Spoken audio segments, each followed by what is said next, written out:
ಬಂದಿದ್ದು ಒಂದು ವೀಕಲ್ಲೇ ನನಗೆ ಗುಡ್ ನ್ಯೂಸ್ ಆಗಿದೆ ಸರ್. ಏನು ಗುಡ್ ನ್ಯೂಸ್ ಸರ್? ನನ್ನ ಮಗಳಿಗೆ ಪ್ರಮೋಷನ್ ಅಂತ ಹೇಳಿದ್ರು. ಅದು ಈಗ ಪ್ರಮೋಷನ್ ಆಗೇ ಹೋಯ್ತು ಈಗಲೇ ಒಂದು ವೀಕಲ್ಲೇ. ಪಾಸಿಟಿವ್ ಎನರ್ಜಿ ಫೀಲ್ ಆಗಿದೆ. ಈಗ ನಮಗೆ ಕುಜದೋಷಕ್ಕೆ ಪೂಜೆ ಇದೆ ಮಾಡಿಸ್ಬೇಕು ಅಂತ ಹೇಳಿದರು. ನಾಡಿ ಶಾಸ್ತ್ರ ನೋಡೇ ಹೇಳಿತ್ತು ಅವರು ನಮಗೆ. ಎಲ್ಲವೂ ಒಳ್ಳೇದಾಗ್ತಾ ಇದೆ. ಬಂದರೆ ಕ್ಷೇತ್ರಕ್ಕೆ ಒಳ್ಳೇದಾಗುತ್ತೆ. ನಾಡಿ ಹಿಡಿದು ನೋಡ್ತಾರೆ, ಬಲಗೈ ನಾಡಿಯಲ್ಲಿ ಹಿಡಿದು ನಿಮ್ದು ಏನಾಗಿದೆ ಹಳೇದು ಅದನ್ನು ಕಂಪ್ಲೀಟಾಗಿ ಅವ್ರು ವಿವರಣೆ ಕೊಟ್ಟು ಹೇಳ್ತಾರೆ. ನಿಮಗೆ ಏನು ನಡೆದಿದೆ ಅದನ್ನೇ ಪಾಸಿಟಿವ್ ಆಗಿ ಕರೆಕ್ಟಾಗಿ ಹೇಳ್ತಾರೆ. ನಿಮಗೆ ಅದಕ್ಕೇನು ತಕ್ಕಂತೆ ಪರಿಹಾರ ಮಾಡ್ಕೋಬೇಕು ಅದನ್ನು ಅವರು ತಿಳಿಸ್ಕೊಡ್ತಾರೆ. ತಕ್ಷಣ ದೇವರನ್ನ ನೋಡಿದ ತಕ್ಷಣ ಅವ್ರು ಹೇಳಿದ ತಕ್ಷಣ ನಮಗೆ ತುಂಬ ನಂಬಿಕೆ ಬಂತು. ಖಂಡಿತ ಆಗುತ್ತೆ, ನಾವು ಏನೇ ಅಂದ್ಕೊಂಡ್ರೂ ಆಗುತ್ತೆ ಅಂತ ಹೇಳ್ಬಿಟ್ಟು ನಮಗೆ ತುಂಬ ನಂಬಿಕೆ ಬಂದಿದೆ. ನಮ್ಮ ಲೈಫಲ್ಲಿ ಏನು ನಡೀತಿದೆಯೋ ಅದು ಹೇಳಿದ್ದಾರೆ ಅವರು. ನಾವೇನು ಬಂದು ಅವ್ರಿಗೆ ಇದೇ ಹೇಳಬೇಕು ಅಂತ ಏನು ನಮ್ಮ ಪರ್ಸ್ನಲ್ ಡೀಟೇಲ್ಸ್ ಹೇಳಬೇಕು ಅಂತ ಏನೂ ಇಲ್ಲ. ಅವ್ರು ಏನಂದರೆ ಹೋಗಿ ಕೂತ್ಕೊಂಡ್ರೆ ಸಾಕು, ಅವರೇ ನೋಡಿ ಹೇಳ್ತಾರೆ. ಈ ಸನ್ನಿಧಾನದಲ್ಲಿ ಪ್ರತಿ ಮಂಗಳವಾರ, ಶುಕ್ರವಾರ, ಭಾನುವಾರ ಬೆಳಗ್ಗೆ 6ರಿಂದ ಮಧ್ಯಾಹ್ನ 12ವರೆವರೆಗೂ ನಾಡಿ ಜ್ಯೋತಿಷ ಹೇಳುವಂಥದ್ದು ವಿಶೇಷ. ಈ ಥರ ಪೂಜೆ ಆಗಲಿ ಹೋಮ ಹವನ ಎಲ್ಲ ಇಷ್ಟು ನೀಟಾಗಿ ಸರಾಗವಾಗಿ 3ರಿಂದ 4 ಗಂಟೆ ಕಾಲ ಮಾಡೋವಂಥದ್ದು ಎಲ್ಲೂ ಇಲ್ಲ. ಮತ್ತೇನಂತಂದರೆ ಅವರು ಪ್ರತಿಯೊಂದಕ್ಕೂ ವಿವರಣೆ ಕೊಟ್ಟು ಹೇಳ್ತಾರಲ್ಲ ಗುರುಗಳು, ಆ ಥರ ಬೇರೆ ಎಲ್ಲೂ ನಡೆಯಲ್ಲ. ಮಾಡಬೇಕು ಅರ್ಜೆಂಟು ದುಡ್ಡು ತೊಗೊತಾರೆ, ಅಷ್ಟು ಕ್ಲಿಯರಾಗಿ ಮಾಡಲ್ಲ. ಇಲ್ಲಿಯೇ ಅದು ಪ್ರತಿ ಸತಿನೂ ಆಗುತ್ತೆ. ನಮಗೆ 9 ವಾರ ಮಾಡೋದಕ್ಕೆ ಹೇಳಿದ್ರು. ಮಾಡಿರೋದಕ್ಕೆ ಒಂದು ಪಾಸಿಟಿವ್ ಎನರ್ಜಿ ಫೀಲ್ ಆಗಿದೆ. ನಮಗೆ ಪಾಸಿಟಿವ್ ಎನರ್ಜಿ ಫೀಲ್ ಆಗಿದೆ. ಈಗ ನಮಗೆ ಕುಜದೋಷಕ್ಕೆ ಪೂಜೆ ಇದೆ ಮಾಡಿಸ್ಬೇಕು ಅಂತ ಹೇಳಿದರು. ನಾಡಿ ಶಾಸ್ತ್ರ ನೋಡೇ ಹೇಳಿತ್ತು ಅವರು ನಮಗೆ. ಎಲ್ಲವೂ ಒಳ್ಳೇದಾಗ್ತಾ ಇದೆ. ಬಂದರೆ ಕ್ಷೇತ್ರಕ್ಕೆ ಒಳ್ಳೇದಾಗುತ್ತೆ. ಬಟ್ ನಂಬಿಕೆ ಇಟ್ಟು ಬರಬೇಕಷ್ಟೇ ಯಾರೇ ಆದರೂ. ನಾಡಿ ಶಾಸ್ತ್ರ ಬಗ್ಗೆ ಹೇಳಿದ್ರಲ್ಲ, ಅದು ಯಾವ ಥರ ಹೇಳಿದ್ರು? ನಾಡಿ ಹಿಡಿದು ನೋಡ್ತಾರೆ, ಬಲಗೈ ನಾಡಿಯಲ್ಲಿ ಹಿಡಿದು ನಿಮ್ದು ಏನಾಗಿದೆ ಹಳೇದು ಅದನ್ನು ಕಂಪ್ಲೀಟಾಗಿ ಅವ್ರು ವಿವರಣೆ ಕೊಟ್ಟು ಹೇಳ್ತಾರೆ. ನಿಮಗೆ ಏನು ನಡೆದಿದೆ ಅದನ್ನೇ ಪಾಸಿಟಿವ್ ಆಗಿ ಕರೆಕ್ಟಾಗಿ ಹೇಳ್ತಾರೆ. ನಿಮಗೆ ಅದಕ್ಕೇನು ತಕ್ಕಂತೆ ಪರಿಹಾರ ಮಾಡ್ಕೋಬೇಕು ಅದನ್ನು ಅವರು ತಿಳಿಸ್ಕೊಡ್ತಾರೆ. ಈಗ ನಮಗೂ 30 ವರ್ಷ ಆಗಿದೆ, ಇನ್ನೂ ಮದುವೆ ಯಾವುದೂ ಹುಡುಗಿ ಸೆಟ್ ಆಗ್ತಾ ಇಲ್ಲ. 1-2 ಕಡೆ ಹೇಳಿದರು, ಬಟ್ ಇವರು ಇಲ್ಲ ಇಂಥ ಇದಿದೆ ಬನ್ನಿ ಮಾಡಿಸ್ಕೊಳ್ಳಿ. ನಾವು ಈಗಿಲ್ಲ ಗುರುಗಳೇ, ನೆಕ್ಸ್ಟ್ ಇದು ಮಾಡಿಸ್ಬೋದಾ, ದುಡ್ಡಿಲ್ಲ ಅಂತಂದಿದ್ದಕ್ಕೆ ನೀವು ದುಡ್ಡೇ ಕೊಡಬೇಡಿ, ಬಂದು ಫಸ್ಟು ಪೂಜೆ ಮಾಡಿಸ್ಕೊಳ್ಳಿ, ಒಳ್ಳೇದಾದ್ಮೇಲೆ ಬೇಕಾದ್ರೆ ಬಂದು ದುಡ್ಡು ಕೊಡಿಯೋರಂತೆ, ಪರವಾಗಿಲ್ಲ ಅರೇಂಜ್ ಮಾಡಿಕೊಡಿ ಅಂತ ಹೇಳಿದರು. ಅಂಥ ಇದು ವ್ಯಕ್ತಿಗಳು ಯಾರೂ ಸಿಗಲ್ಲ ಇದರಲ್ಲಿ. ಹೌದು, ಮದುವೆ ವಿಚಾರಕ್ಕೆ ಬಂದಿರೋದು. ಆದರೆ ಆ ಥರ ಯಾರೂ ಹೇಳಲ್ಲ. ನಿಮಗೆ ಬೇರೆ ಕಡೆ ಹೋದರೆ ದುಡ್ಡು ಕೊಟ್ಟರೆ ಪೂಜೆ ಪುನಸ್ಕಾರ, ದೇವ್ರು ವರ ಕೊಟ್ಟರು ಪೂಜಾರಿ ವರ ಕೊಡಲ್ಲ ಅಂತಾರೆ. ಆದರೆ ಇಲ್ಲ, ಆ ಥರ ಅಲ್ಲ, ಎಲ್ಲವೂ ಒಳ್ಳೆಯದೇ ಆಗುತ್ತೆ. ಎಲ್ಲರೂ ಒಳ್ಳೆಯದೇ ಮಾಡ್ತಾರೆ ಅಷ್ಟೇ. ಎಷ್ಟು ಸಾರಿ ಬರ್ತಾರೆ ಇದು ನಂದು 10ನೇ ವಾರ. ಸಾಕಷ್ಟು ಚೇಂಜಸ್ ಆಗಿರ್ಬೋದು ಅನ್ಕೋತೀನಿ. ಹೌದು, ಸ್ವಲ್ಪ ಫೈನಾನ್ಷಿಯಲಿ ಸ್ವಲ್ಪ ಓಕೆ, ಇನ್ನೂ ಮುಂದೆ ಹೋಗ್ತಾ ಆಗುತ್ತೆ ಅಂತ ಅಂದ್ಕೊಂಡಿದ್ದೀನಿ. ಭಗವಂತ ಒಳ್ಳೇದು ಮಾಡಲಿ ಎಲ್ಲರಿಗೂ. ಅಂದರೆ ಪ್ರೇಕ್ಷಕರಿಗೆ ಅಥವಾ ಇಲ್ಲಿ ಬರುವಂಥ ಭಕ್ತಾದಿಗಳು ಏನು ನಂಬಿಕೆ ಇಟ್ಟು ಬರಲಿ ಅಷ್ಟೇ. ದುಡ್ಡು ಕಾಸು ಅಂತ ಮುಖ ನೋಡ್ದೇನೆ ನಂಬಿಕೆ ಇಟ್ಟು ಬರಬೇಕು. ಬರೋರು ನಂಬಿಕೆ ಇಟ್ಟು ಬಂದರೆ ಎಲ್ಲರಿಗೂ ಒಳ್ಳೇದಾಗುತ್ತೆ. ನಂಬಿಕೆಯಿಂದ ಭಕ್ತಿಯಿಂದ ಬಂದರೆ ಒಳ್ಳೇದಾಗುತ್ತೆ. ಖಂಡಿತ ಒಳ್ಳೇದಾಗುತ್ತೆ ಸರ್. ಹಂಗೆ ವಿಶೇಷವಾಗಿ ಇಲ್ಲಿ ಕಾಶಿ ವಿಶ್ವನಾಥ ದೇವಸ್ಥಾನದಲ್ಲಿ ನಾಡಿ ಶಾಸ್ತ್ರ ತುಂಬ ಚೆನ್ನಾಗಿ ಹೇಳ್ತಾರೆ ಅಂತ ನೀವೇ ಹೇಳಿದ್ರಿ. ಹೌದು. ಸೊ ಭಕ್ತಾದಿಗಳಿಗೆ ಏನು ಹೇಳಕ್ಕೆ ಇಷ್ಟಪಡ್ತೀವಿ? ತುಂಬ ಜನ ಆಸಕ್ತಿ ಇರುತ್ತೆ ನಾಡಿ ಶಾಸ್ತ್ರ ಕೇಳ್ಬೇಕಂತ ಹೇಳಿ. ಅಂಥವ್ರಿಗೆ ಒಂದು ಕೇಳಿದ್ರೆ ಅವ್ರಿಗೆ ಗೊತ್ತಾಗುತ್ತೆ. ಅವರು ಕೆಲವರು ಬೇರೆ ಕಡೆ ಜಾತಕ ನೋಡಿ ಹೇಳಿರ್ತಾರೆ, ಅದು ಸ್ಯಾಟಿಸ್ಫೈಡ್ ಇರಲ್ಲ. ಬಂದು ಇಲ್ಲಿ ಕೇಳಿದ್ರೆ ಗೊತ್ತಾಗತ್ತಲ್ಲ ಅವರಿಗೆ, ಅಟ್ಲೀಸ್ಟ್ ನೋಡಲಿ ಅಂತ ಹೇಳುತ್ತೆ. ಪರೀಕ್ಷೆ ಮಾಡೋಕ್ಕಾದ್ರೂ ಬರಬೇಕು ಅಂತ ಹೇಳ್ತೀರಾ? ಖಂಡಿತ ಬಂದು ಕೇಳಿದ್ರೆ ಒಳ್ಳೇದು. ಬರಬೇಕಂದ್ರೆ ಬೇಗ ಬರಬೇಕು. ಒಂದು ಸ್ವಲ್ಪ ಅವರೇ ಹೇಳ್ಬಿಟ್ರು. ಹೌದು, ಫಸ್ಟ್ ಅವ್ರು ಬಂದು ನಾವೇನೂ ಹೇಳಲೇ ಇಲ್ಲ. ಅವ್ರು ಬಂದು ಅಲ್ಲಿ ಕೂತ್ಕೊತೀವಿ, ಟೋಕನ್ ಬರ್ಸ್ಕೊಬೇಕು. ಜನ ಜಾಸ್ತಿ ಇರ್ತಾರೆ. ಟೋಕನ್ ಬರ್ಸಿದ್ಮೇಲೆ ಅವರು ನಾಡಿ ಹಿಡಿದು ಅವರೇ ಹೇಳ್ತಾರೆ ನಮಗೆ, ಈ ಥರ ಇದೆ, ನಿಮಗೆ ಇಂಥ ಸಮಸ್ಯೆ ಆಗಿದೆ, ಇದಕ್ಕೆ ಬಂದಿದ್ದೀರಾ ಅಂತ ಹೇಳಿ ಅವರೇ ಹೇಳ್ತಾರೆ. ಅದಾದಮೇಲೆ ಅದಕ್ಕೇನು ಪರಿಹಾರ ಮಾಡ್ಕೊಬೇಕು. ಈಗ ಒಬ್ಬೊಬ್ರಿಗೆ ಒಂದೊಂದು ಇದಿರುತ್ತೆ. ಈಗ ನೋಡಿರಬೇಕು ನೀವೇ, ಒಂದು ಕುಜದೋಷದ ಇರ್ಬೋದು ಅಥವಾ ಕುಬೇರ ಲಕ್ಷ್ಮಿ ಸಂಕಲ್ಪದ ಆಗಿರ್ಬೋದು, ಪ್ರತಿಯೊಂದಕ್ಕೂ ಅವರು ಅಪ್ಡೇಟ್ ಮಾಡ್ತಾರೆ. ಸೊ ಇದು 2ನೇ ಸಲ ಬರ್ತಾರೆ ನನಗೆ. ಬಂದಿದ್ದು ಒಂದು ವೀಕಲ್ಲೇ ನನಗೆ ಗುಡ್ ನ್ಯೂಸ್ ಆಗಿದೆ ಸರ್. ಏನು ಗುಡ್ ನ್ಯೂಸ್ ಸರ್? ನನ್ನ ಮಗಳಿಗೆ ಪ್ರಮೋಷನ್ ಅಂತ ಹೇಳಿದ್ರು. ಅದು ಈಗ ಪ್ರಮೋಷನ್ ಆಗೇ ಹೋಯ್ತು ಈಗಲೇ ಒಂದು ವೀಕಲ್ಲೇ ಆಯಿತು. ಕೇಳೋಕ್ಕೆ ಅಂತ ಬಂದು ಆಗುತ್ತೆ ಹೋಗಿ ಅಂತಂದರೆ 1 ವೀಕಲ್ಲೇ ಆಗುತ್ತೆ. ಮತ್ತು ನನ್ನ ಆರೋಗ್ಯನೂ ಅಷ್ಟೇ ಹುಷಾರಿರಲಿಲ್ಲ, ಪರವಾಗಿಲ್ಲ ಇವಾಗ. ಮತ್ತು ಇನ್ನೂ ಪೂಜೆ ಹೇಳಿದ್ದಾರೆ, ಅದೇ ಮತ್ತೆ ಬರಬೇಕು. ಅಂದರೆ ಪ್ರಮೋಷನ್ಗೆ ಎಷ್ಟು ವರ್ಷದಿಂದ ವೆಯ್ಟ್ ಮಾಡ್ತೀರಾ ಸರ್? 5 ಇಯರ್ಸಿಂದ ವೆಯ್ಟ್ ಮಾಡ್ತೀವಿ. 5 ವರ್ಷ ಕೆಲಸ ಬಿಡಬೇಕು ಅಂತ ಇದ್ರು. ನಮ್ಮ ಮಗಳು ಬಿಡಬೇಕು ಅಂತಲೇ ಡಿಸೈಡ್ ಮಾಡಿಬಿಟ್ಟಿದ್ರು. ಇವರು ಹೇಳಿದರು ಬಿಟ್ಬಿಡಿ ಅಂತ, ಸ್ವಾಮಿಗಳು ಹೇಳಿದರು ಬಿಟ್ಬಿಡಿ, ಆಗಲಿಲ್ಲ. ಪ್ರಮೋಷನ್ ಆಗಿಲ್ಲ ಅಂತ ಕೆಲಸ ಬಿಡೋಕ್ಕೆ 5-6 ವರ್ಷ ಆಯ್ತಲ್ಲ.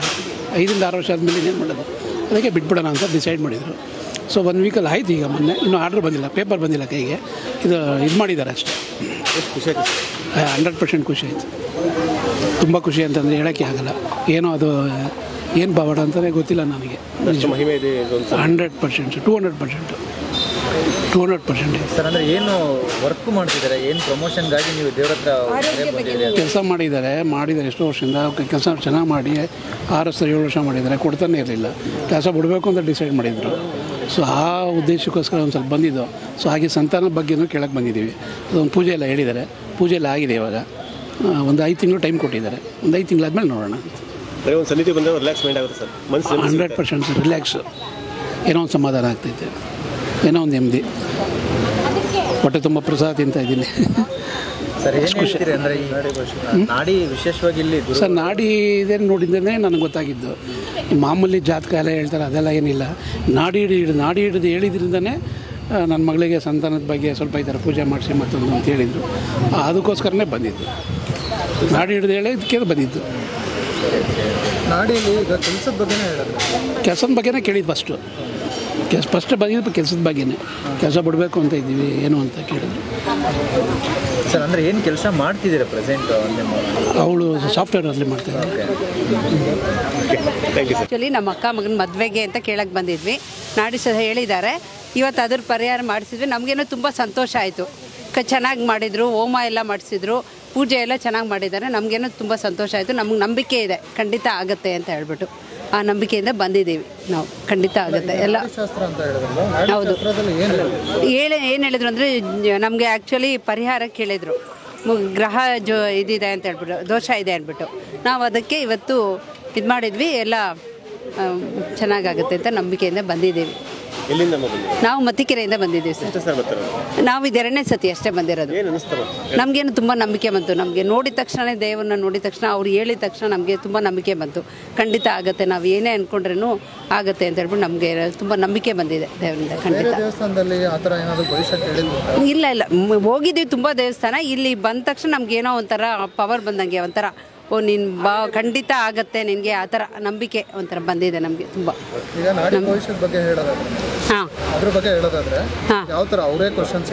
ಇಲ್ಲ ನಮ್ಗೆ ಆ್ಯಕ್ಚುಲಿ ನಾವು ಹೋಗೋಷ್ಟೊತ್ತಿಗೆ ಅವರೇ ಹೇಳಿದ್ರು, ನೀವು ಇದಕ್ಕೆ ಬಂದಿದ್ದೀರಾ, ನಿಮ್ಗೆ ಇದು ಮಾಡಿ ನಿಮಗೆ ಖಂಡಿತ ಮದುವೆ ಇದಕ್ಕೆ ಕೇಳಿದ್ವಿ. ನವಂಬರ್ ಅಷ್ಟೊತ್ತಿಗೆ ಮದುವೆ ಆಗುತ್ತೆ.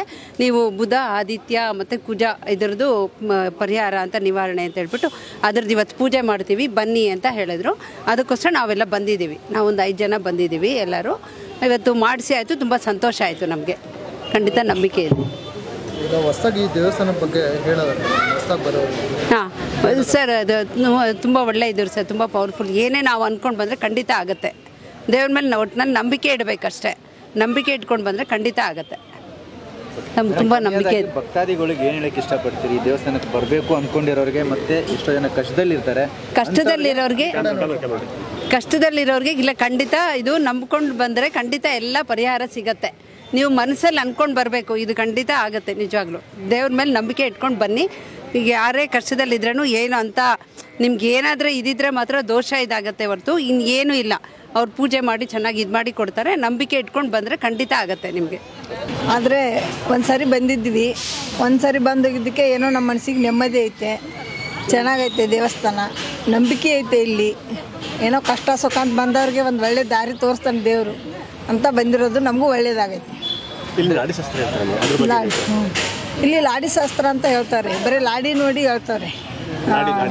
ಅದೇ ಕೈ ಇದನ್ನ ಮಾಡಿ ನೋಡಿ ಹೇಳ್ತಾರೆ. ಅದರ ನಂಬಿಕೆ ಐತೆ.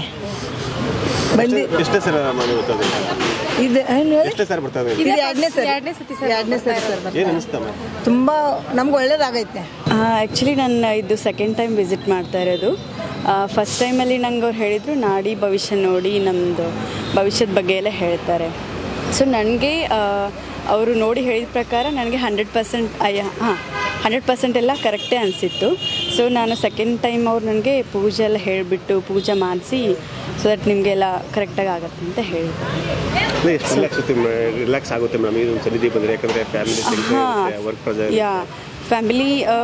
ಫ್ಯಾಮಿಲಿದು ಪೀಸ್ ಆಗಲಿ, ವರ್ಕ್ ರಿಲೇಟೆಡ್ ಏನೇ ಇದ್ರೂ, ಇನ್ ಕೇಸ್ ಮ್ಯಾರಿಡ್ ಲೈಫ್ ಆಗಲಿ, ಯಾವುದೇ ಥರ ಇಶ್ಯೂಸ್ ಇದ್ದರೂ ಇಲ್ಲಿ ಬಂದರೆ ನಮಗೆ 100% ಕ್ಲಾರಿಟಿ ಆಮೇಲೆ ಇದು ಸಿಗುತ್ತೆ, ಸಜೆಷನ್ಸ್ ಎಲ್ಲ ಸಿಗುತ್ತೆ. So that's I can say. ಎಷ್ಟು ರಿಲ್ಯಾಕ್ಸ್ ಆಗುತ್ತೆ ಮ್ಯಾಮ್ ಈ ಸಲ ಇಲ್ಲಿ? 100% ಐ ಕ್ಯಾನ್ ಸೇ 100% ರಿಲ್ಯಾಕ್ಸೇಷನ್ ಇದೆ ಇಲ್ಲಿ.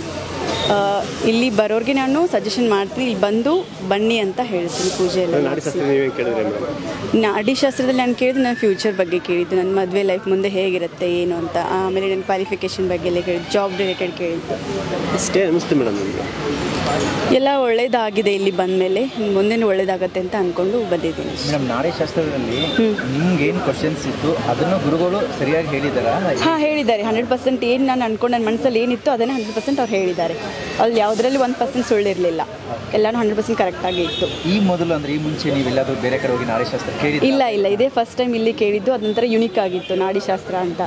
ಮುಂಚೆ ಎಲ್ಲ ಕೇಳೋರೆಲ್ಲ ಕೈ ನೋಡಿ ಹೇಳ್ತಿದ್ರು, ಮುಖ ನೋಡಿ ಹೇಳ್ತಿದ್ರು, ಸೊ ಇಲ್ಲಾಂದರೆ ಕುಂಡ್ಲಿ ನೋಡಿ ಹೇಳ್ತಿದ್ರು. ಬಟ್ ಇಲ್ಲಿ ಯುನಿಕ್ ಆಗಿತ್ತು, ನಾಡಿ ನೋಡಿ ಹೇಳೋ ಶಾಸ್ತ್ರ. ಸೊ ಎಲ್ಲನೂ 100% ಟ್ರೂ ಆಗಿತ್ತು, ಯಾವುದು ಏನಂತಾರೆ ಕಪಟ ಏನೂ ಇರಲಿಲ್ಲ. ಮೇಡಮ್, ಒಂದು ದೇವಸ್ಥಾನಕ್ಕೆ ಬರ್ತೀವಿ ಅಂದರೆ ನಾವು ಹೋಗ್ತೀವಿ ಅಂದರೆ ಏನಾದರೂ ಒಂದು ಬೇಡಿಕೆ ಹೊತ್ಕೊಂಡು ಅಥವಾ ಏನಾದರೂ ಸಮಸ್ಯೆ ಇದ್ದರೆ ಹೋಗ್ತೀವಿ. ಅಂಥದ್ದೇ ನಿಮ್ಮ ನಂಬಿಕೆ ಅನ್ನೋದು ಇರಬೇಕು ಮೇನ್. ಯಾವುದೋ ಒಂದು ಗುಡಿಗೆ ಬರ್ತಾ ಇದ್ದೀವಿ ಅಂದರೆ ನಂಬಿಕೆ ಅನ್ನೋದು ಮೇನ್ ಇಂಪಾರ್ಟೆಂಟ್ ಆಗುತ್ತೆ. ಸೊ ಆ ನಂಬಿಕೆ ಇಟ್ಕೊಂಡು ಬಂದರೆ ಎಲ್ಲನೂ ಕರೆಕ್ಟಾಗಿ ಆಗುತ್ತೆ ಅಂತ ನನ್ನ ಫೈನಲ್ ಆಗಿ ನೋಡುವಂಥ ವೀಕ್ಷಕರಿಗೆ ಏನು ಹೇಳ್ತೀರಿ? ವಿಶೇಷವಾಗಿ ನಾಡಿಶಾಸ್ತ್ರ ತುಂಬ ಚೆನ್ನಾಗಿ ಹೇಳ್ತಾರೆ ಇಲ್ಲಿ. ಹಾಂ, ನಾಡಿಶಾಸ್ತ್ರದ ಬಗ್ಗೆ ಹೇಳಬೇಕಂದ್ರೆ 100% ರಿಸಲ್ಟ್ ಇದೆ ಇಲ್ಲಿ. ನಾವೇನು ನಮ್ಮ ಮನಸ್ಸಲ್ಲಿ ಏನಿದೆ ಅದನ್ನೇ ಹೇಳ್ತಾರೆ ಅಂತ ನಾನು ಹೇಳ್ತೀನಿ. ಅದ್ರ ಬಗ್ಗೆ ಪಬ್ಲಿಕ್ ಏನು ಮೆಸೇಜ್ ಕೊಡ್ತೀರಾ ಮೇಡಮ್ ಈ ಒಂದು ದೇವಸ್ಥಾನದ ಬಗ್ಗೆ? ವಿಶೇಷವಾಗಿ ನಾಡಿ ಭವಿಷ್ಯ ಇಲ್ಲಿ ತುಂಬ ಚೆನ್ನಾಗಿ ಹೇಳ್ತಾರೆ ಗುರುಗಳು. ನೀವು ಕೇಳಿದಿರಿ, ನಿಮ್ಮ ರಿಸಲ್ಟ್ ಕೂಡ ಅಷ್ಟೇ ಕರೆಕ್ಟಾಗಿ ಹೇಳಿದ್ದಾರೆ. ನೋಡುವಂಥ ವೀಕ್ಷಕರಿಗೆ ಏನು ಹೇಳ್ತೀರಿ? ಎಷ್ಟೋ ಜನ ಕೇಳಬೇಕಂತ ಆಸಕ್ತಿ ಇರ್ತಾರೆ ನಾಡಿಶಾಸ್ತ್ರನ, ಅಂಥವ್ರಿಗೆ ಏನು ಹೇಳ್ತೀರಿ? ಇಲ್ಲಿ ಬಂದು ನಾಡಿಶಾಸ್ತ್ರ ಕೇಳಿ ಅಂತ ನಾನು ಹೇಳ್ತೀನಿ ವೀಕ್ಷಕರಿಗೆ. ಸೊ ದ್ಯಾಟ್ ಅವ್ರದ್ದು ಏನೇ ಇದ್ರಿದ್ರು ಕಷ್ಟಗಳಿದ್ರು ದೂರ ಆಗುತ್ತೆ ಬೇಗ ಅಂತ ನಾನು ಹೇಳ್ತೀನಿ. Kundan. Thank you sir. Kashi Vishwanath ದೇವಸ್ಥಾನಕ್ಕೆ ನೀವು ರೆಗ್ಯುಲರಾಗಿ ಬರುವಂಥ ದಿನ ಹೇಗೆ ಅಂತ? ಅಂದರೆ ಇಲ್ಲಿ ನಂಬಿಕೆ ಇದೆ ನಮಗೆ, ಅದಕ್ಕೆ ಇವತ್ತು ಬಂದಿದ್ದೀವಿ. ಆದರೆ ಅವರು ನಾವು ಬಂದಿದ ತಕ್ಷಣ ನಾಡಿ ಭವಿಷ್ಯ ಹೇಳಿದ್ರಲ್ಲ, ಕರೆಕ್ಟಾಗಿ ಹೇಳಿದ್ರು. ಈ ಥರ ಮಗುಗೋಸ್ಕರ ಬಂದಿರೋದಂತ ನಾಡಿ ಹಿಡ್ಕೊಂಡು ಹೇಳಿದ್ರು. ಅವರು ಬಂದಿದ ತಕ್ಷಣ ಏನೂ ಇಲ್ಲ, ಕೈ ಹಿಡ್ಕೊಂಡು ಹೇಳಿದ್ರು ಈ ಥರ ಮಗುಗೋಸ್ಕರ ಬಂದಿರೋದು ಅಂತ. ಸತ್ಯ ಇದೆ ಇಲ್ಲಿ. ಮತ್ತು ಪೂಜೆನೂ ಅಷ್ಟೇ ತುಂಬ ಚೆನ್ನಾಗಿ ಮಾಡಿಕೊಟ್ರು. ಇವತ್ತು ಪೂಜೆ ಮಾಡಿದ್ರಲ್ಲ ಸ್ವಾಮಿಗಳು, ತುಂಬ ಚೆನ್ನಾಗಿ ಮಾಡಿಕೊಟ್ರು. ಯಾಕಂದರೆ ಅದು ಯಾರಿಗೂ ಆ ಥರ ಬರಲ್ಲ.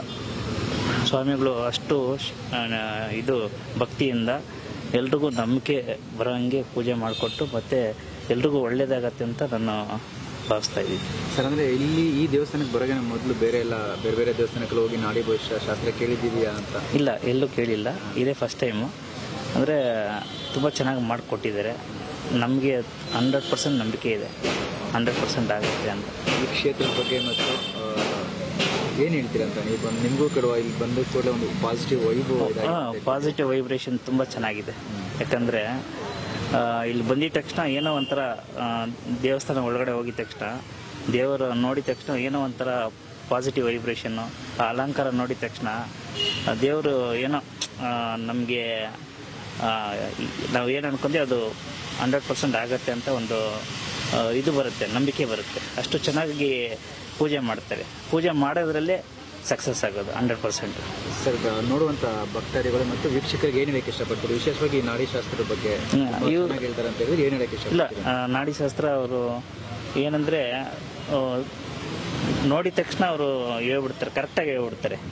100% ಏನಿದೆಯೋ ಅವರು ಏನಿದೆಯೋ ಅದನ್ನು ಹೇಳ್ಬಿಟ್ಟು ಪೂಜೆ ಮಾಡಿಕೊಡ್ತಾರೆ. ಅದು 100% ಅಂದ್ರೆ ಎಲ್ರಿಗೂ ನಂಬಿಕೆ ಇರುತ್ತೆ, ಅದು ಸಕ್ಸಸ್ ಆಗುತ್ತೆ. ನಾವು ಕೈವಾರದಿಂದ ಬರ್ತಾ ಇರೋದು, ಇದು ಸೆಕೆಂಡ್ ಟೈಮ್ ಬರ್ತಾ ಇದ್ದೀವಿ. ನಾವು ಇಷ್ಟು ದಿನ ನೋಡಿರೋದ್ರಲ್ಲಿ ಇದು ಸ್ವಲ್ಪ ನಮಗೆ 100% ಶೋರ್ ಆಗುತ್ತೆ ಅಂತ ಅನಿಸುತ್ತೆ ಕೆಲಸ ಎಲ್ಲ. ಬಟ್ ನಾನು ಫಸ್ಟ್ ಟೈಮ್ ಬಂದಾಗ ಅವ್ರು ಹೇಳಿದ್ದು ನೋಡಿ ನಮ್ಗೆ ಅದರ ದೇವ್ರ ಮೇಲೆ ನಂಬಿಕೆ ಬಂದಿದೆ. ಮತ್ತು ಅವರು ಏನು ಶಾಸ್ತ್ರ ಹೇಳ್ತಾರಲ್ವ, ನಮ್ಮ ಲೈಫಲ್ಲಿ ಏನು ನಡೀತಿದೆಯೋ ಅದು ಹೇಳಿದ್ದಾರೆ ಅವರು. ನಾವೇನು ಬಂದು ಅವ್ರಿಗೆ ಇದೇ ಹೇಳಬೇಕು ಅಂತ ಏನು ನಮ್ಮ ಪರ್ಸ್ನಲ್ ಡೀಟೇಲ್ಸ್ ಹೇಳಬೇಕು ಅಂತ ಏನೂ ಇಲ್ಲ. ಅವ್ರು ಏನಂದ್ರೆ ಹೋಗಿ ಕೂತ್ಕೊಂಡ್ರೆ ಸಾಕು ಅವರೇ ನೋಡಿ ಹೇಳ್ತಾರೆ. ಮೇಡಮ್ ಅಂದರೆ ಸೆಕೆಂಡ್ ಟೈಮ್ ಬರ್ತಿದ್ದೀನಿ ಅಂತ ಹೇಳಿದ್ರಿ. ಅಂದರೆ ದೇವಸ್ಥಾನಕ್ಕೆ ಸಾಮಾನ್ಯವಾಗಿ ನಾವೇನೋ ಒಂದು ದೇವಸ್ಥಾನಕ್ಕೆ ಹೋಗಿ ಏನೋ ಸಮಸ್ಯೆ ಇರುತ್ತೆ, ಪರಿಹಾರಕ್ಕೆ ಹೋಗ್ತೀವಿ ಅಂತ ನಿಮ್ಮ ಲೈಫಲ್ಲಿ ಏನಾಗಿತ್ತು, ಈಗ ಹೆಂಗಿದೆ ನಿಮ್ಮ ಅದು ಡೆವಲಪ್ಮೆಂಟ್? ನಾವು ಬಂದಿದ್ದು ಲಾಸ್ಟ್ ಟ್ಯೂಸ್ಡೇ ಬಂದಿದ್ದು. ನಮಗೆ ಸ್ವಲ್ಪ ವೈಯಕ್ತಿಕವಾಗಿ ನಾನೇನೋ ಕೇಳಬೇಕಾಗಿತ್ತು ಅಂತ ಬಂದ್ವಿ. ಬಟ್ ಅವರೇ ಅದನ್ನು ಹೇಳಿದ್ರು, ನಮ್ಮ ಪರ್ಸ್ನಲ್ ವಿಚಾರ. ಅದಕ್ಕೆ ಇದು ಪೂಜೆ ಮಾಡಿಸಿದ್ರೆ ಎಲ್ಲ ಒಳ್ಳೆಯದಾಗುತ್ತೆ ಅಂತ ಹೇಳಿದ್ರು. ಅದಕ್ಕೆ ಮಾಡಿಸೋದಕ್ಕೆ ಮತ್ತು ಸ್ಯಾಟರ್ಡೇ ಇವತ್ತು ಬರ್ತಾರೆ. ಅಂದರೆ ವಿಶೇಷವಾಗಿ ಇಲ್ಲಿ ಕಾಶಿ ವಿಶ್ವನಾಥ ದೇವಸ್ಥಾನದಲ್ಲಿ ಗುರುಗಳು ನಾಡಿ ಶಾಸ್ತ್ರ ತುಂಬ ಚೆನ್ನಾಗಿ ಹೇಳ್ತಾರೆ ಅಂತ ನಾವು ಕೇಳ್ಪಟ್ಟಿದ್ದೀವಿ. ಸೊ ನೀವು ಕೂಡ ಕೇಳಿರ್ತೀರಿ, ಅದನ್ನ ಯಾವ ರೀತಿ ಹೇಳ್ತಾರೆ ಅಂದರೆ ಬೇರೆ ಕಡೆ ಇದು ಮೊದಲು ಬೇರೆ ಕಡೆ ನಾಡಿ ಶಾಸ್ತ್ರ ಕೇಳಿದ್ರಾ? ನಾನು ಎಲ್ಲೂ ಕೇಳಿಲ್ಲ. ನಾನು ಅಲ್ಲೂ ಇಲ್ಲೂ ಕೇಳಿದ್ದೀನಿ, ಏನಂದರೆ ದೇವರು ಬರ್ತಾರೆ ಹೇಳ್ತಾರೆ ಅಂತ. ಬಟ್ ನನಗೆ ಏನು ಅನಿಸುತ್ತೆ ಅಂದರೆ, ನಾನು ಇಲ್ಲಿ ಬಂದಿದ್ದ ತಕ್ಷಣ ಕುತ್ಕೊಂಡಿದ್ದ ತಕ್ಷಣ ನಾಡಿಶಾಸ್ತ್ರದಲ್ಲಿ ಅವರು ಇಟ್ಕೊಂಡು ಜಸ್ಟ್ ನಾಡಿ ಒಂದು 2 ಸೆಕೆಂಡ್ಸ್ ಇಟ್ಕೊಂಡ್ರು ಅಷ್ಟೇ. 2 ಸೆಕೆಂಡ್ಸ್ ಇಟ್ಕೊಂಡಿದ್ದ ತಕ್ಷಣವೇ ನನಗೇನು ನಾನು ಏನು ಕೇಳಬೇಕು ಅಂತಿದ್ದೆ ಅದು ಅವರೇ ಹೇಳ್ತಿದ್ದಾರೆ. ನಾನು ಅದೇ ಆ ಟೈಮಲ್ಲಿ ನಂಗೆ ಸ್ವಲ್ಪ ಶಾಕ್ ಆಯಿತು. ಮತ್ತು ನನಗದು ರಿಯಲೈಸ್ ಆಯಿತು, ಅಂದರೆ ಅವರು ಕರೆಕ್ಟಾಗಿ ಹೇಳ್ತಿದ್ದಾರೆ ಅಂತ. ಸಮಸ್ಯೆ ಪರಿಹಾರ ಅವರೇ ಹೇಳಿದ್ದಾರೆ. ಇವಾಗ ಆ ಪರಿಹಾರಕ್ಕೋಸ್ಕರನೇ ನಾವಿಲ್ಲಿ ಸ್ಯಾಟರ್ಡೇ ಪೂಜೆಗೆ ಬಂದಿದ್ವಿ. ಎಷ್ಟು ರಿಲ್ಯಾಕ್ಸ್ ಆಯಿತು ಮೇಡಮ್ ಈ ಒಂದು ಸನ್ನಿಧಿ ಬಂದ ಮೇಲೆ ನಿಮಗೆ? ಒಂದು ಸ್ವಲ್ಪ ನಂಬಿಕೆ, ದೇವ್ರ ಮೇಲೆ ಇರೋ ನಂಬಿಕೆಗಿಂತ ಇನ್ನೂ ಜಾಸ್ತಿ ಇದೆ. ಅವರು ನಾಡಿಶಾಸ್ತ್ರ ಹೇಳೋರು ಅಷ್ಟೇ, ಅವರು ಚೆನ್ನಾಗಿ ಹೇಳ್ತಾರೆ. ನೀವು ಗುರುಗಳು ಏನು ಹೇಳಿದ್ದಾರೆ, ಏನು ಸಮಸ್ಯೆ ಬೇಕು, ಏನಾದರೂ ಪರಿಹಾರ ಹೇಳಿದ್ದಾರೆ? ಹೇಳಿದ್ದಾರೆ. ಏನು ಹೇಳಿದ್ದಾರೆ, ಏನೆಲ್ಲ ಮಾಡಬೇಕು ಆ ಸಮಸ್ಯೆ? ಬಂದಿದ್ದಾರೆ, ಪೂಜೆಗೆ ಬಂದಿದ್ದೀವಿ. ಇನ್ನು ಮತ್ತೆ ಇವಾಗ ಹೋಗಬೇಕು. ಇವಾಗ ಹೋಗಿ ಕೇಳಿದ್ರೆ ಅವ್ರು ಏನು ಹೇಳ್ತಾರೋ ಅದ್ರ ಮೇಲೆ ಪ್ರಸಿದ್ಧ ಕ್ಷೇತ್ರ ಶ್ರೀ ಕಾಶಿ ವಿಶ್ವನಾಥ ಸ್ವಾಮಿ ಸನ್ನಿಧಾನ. ಈ ಸನ್ನಿಧಾನದಲ್ಲಿ ಪ್ರತಿ ಮಂಗಳವಾರ, ಶುಕ್ರವಾರ, ಭಾನುವಾರ ಬೆಳಗ್ಗೆ 6ರಿಂದ ಮಧ್ಯಾಹ್ನ 12ವರೆವರೆಗೂ ನಾಡಿ ಜ್ಯೋತಿಷ್ಯ ಹೇಳುವಂಥದ್ದು ವಿಶೇಷ. ಇದು ಮೇಷನಾಡಿ, ಋಷಭನಾಡಿ, ವಾತನಾಡಿ, ಪಿತ್ತನಾಡಿ ಮತ್ತು ಸುಷುಮ್ನ ನಾಡಿ, ಸೂರ್ಯನಾಡಿ, ಚಂದ್ರನಾಡಿ, ಶುದ್ಧ ಆರೋಗ್ಯ ನಾಡಿ, ಧನನಾಡಿ ಇವುಗಳನ್ನು ನೋಡಿ, ಮತ್ತು ವಿವಾಹ ನಾಡಿ ಇವುಗಳನ್ನು ನೋಡಿ ಜ್ಯೋತಿಷ್ಯ ಹೇಳುವಂಥದ್ದು ಬಹಳ ವಿಶೇಷ. ಈ ಜ್ಯೋತಿಷ್ಯದಿಂದ ನೀವು ಯಾವುದಕ್ಕೋಸ್ಕರವಾಗಿ ಸಾನ್ನಿಧ್ಯಕ್ಕೆ ಬಂದಿದ್ದೀರಾ, ನಿಮಗೆ ಯಾವ ದೋಷಾದಿಗಳಿಂದ ಇನ್ನೂ ಸಹ ನಿಮ್ಮ ಕೆಲಸ ಕಾರ್ಯದಲ್ಲಿ ಅಡಚಣೆಗಳಾಗ್ತಾ ಇದೆ, ನೀವು ಅಂದ್ಕೊಂಡಿರುವಂಥ ಕೆಲಸಗಳಾಗ್ತಾ ಇಲ್ಲ, ಅಥವಾ ಮದುವೆ ವಿಳಂಬ ಆಗ್ತಾ ಇದೆ, ಈ ರೀತಿಯಾದಂಥ ದೋಷಾದಿಗಳಿಗೆ ಪರಿಹಾರ ಸೂಚಿಸ್ತಕ್ಕಂತಹ ಏಕೈಕ ವಿಶಿಷ್ಟವಾದಂಥ ಜ್ಯೋತಿಷ್ಯ ನಾಡಿ ಜ್ಯೋತಿಷ್ಯ. ಈ ಜ್ಯೋತಿಷ್ಯವನ್ನು ಕೇಳಿದಂಥವ್ರಿಗೆ ಬಹಳಷ್ಟು ಜನಗಳಿಗೆ ವಿಸ್ಮಯ ಅನಿಸ್ಬೋದು. ಯಾಕೆ ಅಂದರೆ ಜಾತಕ ನೋಡಿರ್ತೀರಾ, ಹಾಗೆ ಕವಡೆ ಜ್ಯೋತಿಷ್ಯ ನೋಡಿರ್ತೀರಾ, ಕೆಲವೊಬ್ಬರು ಅಂಜನಶಾಸ್ತ್ರ ನೋಡ್ತಾರೆ, ಮತ್ತು ಕೆಲವರು ಬರವಣಿಗೆ ಮುಖಾಂತರವಾಗಿ ಬರೆದು ಅದರಿಂದ ದೈವವಾಣಿ ಅಂತ ನೋಡ್ತಾರೆ. ಈ ರೀತಿಯಾದಂಥ ಜ್ಯೋತಿಷ್ಯಗಳು ನಮ್ಮಲ್ಲಿ ಇದೆ. ಪೂರ್ವದಿಂದಲೂ ಅಂಥ ಜ್ಯೋತಿಷ್ಯಗಳನ್ನ ನೋಡ್ಕೊಂಡು ಬರ್ತಾ ಇದ್ದಾರೆ. ಆದರೆ ಇಲ್ಲಿ ವಿಶೇಷವಾದಂಥ ಜ್ಯೋತಿಷ್ಯ ನಾಡಿ ಜ್ಯೋತಿಷ್ಯ. ಇಲ್ಲಿ ನಮ್ಮ ಪೂರ್ವಜರ ಹಿಂದಿನಿಂದನೂ ಸಹ, ಅಂದರೆ ನಮ್ಮ ತಂದೆಯವರ ತಂದೆ ನಾಡಿ ಜ್ಯೋತಿಷ್ಯ ಹೇಳ್ತಾ ಇದ್ರು. 1986 ಅಥವಾ 90ನೇ ಇಸ್ವಿ ಅಂದ್ಕೊಳ್ತೀನಿ. ಆಗ ನಮ್ಮ ತಾತನವರ ಹೆಸರು ಪ್ರಜಾವಾಣಿ ಪೇಪರಲ್ಲಿ ಬಂದಿತ್ತು. ಅದು ಭಾಳ ವಿಶೇಷ. ಅವ್ರು ನಾಡಿ ಜ್ಯೋತಿಷ್ಯ ಹೇಳ್ತಾ ಇದ್ರು. ಅವರಿಂದ ಅವ್ರ ಸಂತತಿಗಳಲ್ಲಿ ಯಾರಿಗೂ ಸಹ ಈ ನಾಡಿ ಜ್ಯೋತಿಷ್ಯ ಒಲ್ದಿರಲಿಲ್ಲ. ಅದಾದ ಮೇಲೆ ಆ ಭಗವಂತನ ಅನುಗ್ರಹದಿಂದ ನಮ್ಮ ತಾತ ಆದಮೇಲೆ ನಾನು ನಾಡಿ ಜ್ಯೋತಿಷ್ಯ ಹೇಳ್ತಾ ಇರೋವಂಥದ್ದು ಬಹಳ ವಿಶಿಷ್ಟವಾಗಿರುತ್ತೆ. ಹಾಗೆ ಎಲ್ಲರೂ ಸಹ ದೇವ್ರ ಪೂಜೆ ಅಂದರೆ ಏನು ಅಂದ್ಕೊಂಡಿದ್ದಾರೆ ಅಂದರೆ, ದೇವರಿಗೆ ಅಭೂತಪೂರ್ವಕವಾಗಿ ಹೂವುಗಳನ್ನು ಸಮರ್ಪಣೆ ಮಾಡುವಂಥದ್ದು, ಹಾಗೆ ದೇವರಿಗೆ ಯಥೇಚ್ಛವಾದಂತಹ ಹಾಲು ಹಣ್ಣುಗಳೆಲ್ಲ ಸಮರ್ಪಣೆ ಮಾಡೋದು ಅಂತ ತಿಳ್ಕೊಂಡಿದ್ದಾರೆ. ಅಂದರೆ ಸಮರ್ಪಣೆ ಮಾಡಬಾರ್ದು ಅಂತಲ್ಲ, ಸಮರ್ಪಣೆ ಮಾಡೋದು ಕೂಡ ಅದು ಪೂಜೆಯ ಒಂದು ವಿಧಿವಿಧಾನ. ಆದರೆ ದೇವ್ರ ಪೂಜೆ ಅಂದ್ರೇನು ಅಂದರೆ, ನಮ್ಮ ಮಾತಿನಿಂದ ಆಗಲಿ, ಅಥವಾ ನಮ್ಮ ಶಕ್ತಿಯಿಂದ ಆಗಲಿ, ನಮ್ಮ ಹಣದಿಂದ ಆಗಲಿ ಇನ್ನೊಬ್ಬರ ಕಣ್ಣೀರಿಗೆ ಕಾರಣ ಆಗಬಾರ್ದು. ಅವರ ಸಂತೋಷಕ್ಕೆ ಯಾವಾಗಲೂ ನಾವು ಕಾರಣ ಆಗಬೇಕು. ಇದೇ ಭಗವಂತನ ಪೂಜೆ ಅಂತ ಹೇಳುವಂಥದ್ದು. ಸಂತೋಷವೇ ಭಗವಂತನ ಸ್ವರೂಪ ಅಂತ ಹೇಳ್ತೀವಿ. ಯಾರು ಧರ್ಮ ಮಾರ್ಗದಲ್ಲಿ ನಡೀತಾರೆ, ಯಾರು ಅಧರ್ಮಗಳನ್ನು ಸಹಿಸ್ಕೊಳ್ಳೋದಿಲ್ಲ, ಅಧರ್ಮವನ್ನು ದಂಡಿಸುವಂಥ ವ್ಯಕ್ತಿಗಳಾಗಿರ್ತಾರೆ, ಹಾಗೆ ಎಲ್ಲರಿಗೂ ಒಳ್ಳೆಯದನ್ನು ಬಯಸ್ತಾ ಇರ್ತಾರೆ, ಅಂಥ ವ್ಯಕ್ತಿಗಳ ಹಿಂದೆ ಭಗವಂತ ಸದಾಕಾಲ ನೆರಳಿನಂತೆ ಇರ್ತಾನೆ ಅಂತ ಹೇಳಿ. ಹಾಗಾಗಿ ಯಾರು ಭಗವಂತನ ಪೂಜೆ ಮಾಡ್ತಾರೆ ಅಂಥವರು ಶ್ರದ್ಧಾಪೂರ್ವಕವಾಗಿ, ಭಕ್ತಿಪೂರ್ವಕವಾಗಿ, ಯಾರಿಗೆ ಶಕ್ತಿ ಇಲ್ಲ, ಅಶಕ್ತರಾಗಿರ್ತಾರೆ ಅಂಥವರಿಗೆ ಸಹಾಯ ಮಾಡೋದ್ರಿಂದ ಖಂಡಿತವಾಗ್ಲೂ ಭಗವಂತನ ಅನುಗ್ರಹ ಇರುತ್ತೆ. ಮೊದಲು ತಂದೆ ತಾಯಿಗಳನ್ನು ಪರಿಪೂರ್ಣವಾಗಿ ಅವರಿಗೆ ಯಾವುದೇ ನೋವಿಲ್ದಂತೆ ನೋಡ್ಕೊಳ್ಳುವಂಥದ್ದು, ಮತ್ತು ನಿಮ್ಮ ಹೆಂಡತಿ ಮಕ್ಕಳನ್ನು ಆತ್ಮವಿಶ್ವಾಸದಿಂದ ಪ್ರೀತಿಯಿಂದ ಅವ್ರನ್ನ ನೋಡ್ಕೊಳ್ಳೋದ್ರಿಂದ ಭಗವಂತ ಸಂತೋಷ ಆಗ್ತಾನೆ ಅಂತ ಹೇಳಿ. ಸೊ ಹಾಗಾಗಿ ಇದನ್ನೆಲ್ಲ ನಾವು ಕರ್ತವ್ಯಗಳನ್ನು ಪರಿಪಾಲನೆ ಮಾಡಬೇಕು. ಆಗ ದೇವ್ರ ಮೊರೆ ಹೋದಾಗ ದೇವರು ಸಹ ನಿಮಗೆ ಅಸ್ತು ಅಂತ ಹೇಳ್ತಾರೆ. ನಾವು ಅಧರ್ಮಗಳನ್ನು ಮಾಡಿಕೊಂಡು, ಅಸತ್ಯಗಳನ್ನು ಹೇಳಿಕೊಂಡು, ತಂದೆ ತಾಯಿಗಳನ್ನು ದೂರ ಮಾಡಿಕೊಂಡು, ಹೆಂಡತಿ ಮಕ್ಕಳನ್ನು ದೂರ ಇಟ್ಟು ಅವರಿಗೆ ಕಷ್ಟಗಳನ್ನು ಕೊಡ್ತಾ ಇದ್ರೆ ಖಂಡಿತವಾಗ್ಲೂ ಭಗವಂತ ಅನ್ನೋವಂಥವನು ಒಳ್ಳೇದು ಮಾಡೋದಿಲ್ಲ. ಯಾವಾಗಲೂ ನಾವು ಒಳ್ಳೆಯದನ್ನು ಬಯಸಿ ಒಳ್ಳೆಯದನ್ನು ಪರಿಪಾಲನೆ ಮಾಡೋದ್ರಿಂದ ಭಗವಂತ ನಮಗೆ ಅನುಗ್ರಹ ಮಾಡ್ತಾನೆ ಅಂತ ಹೇಳಿ. ಹಾಗಾಗಿ ಎಲ್ಲರೂ ಸಹ ಒಳ್ಳೆಯದನ್ನೇ ಮಾತಾಡಿ ಧರ್ಮ ಮಾರ್ಗದಲ್ಲಿ ನಡೀರಿ. ಎಲ್ಲರಿಗೂ ಸಹ ಒಳ್ಳೆಯದಾಗಲಿ. ಓಂ ನಮಃ ಶಿವಾಯ.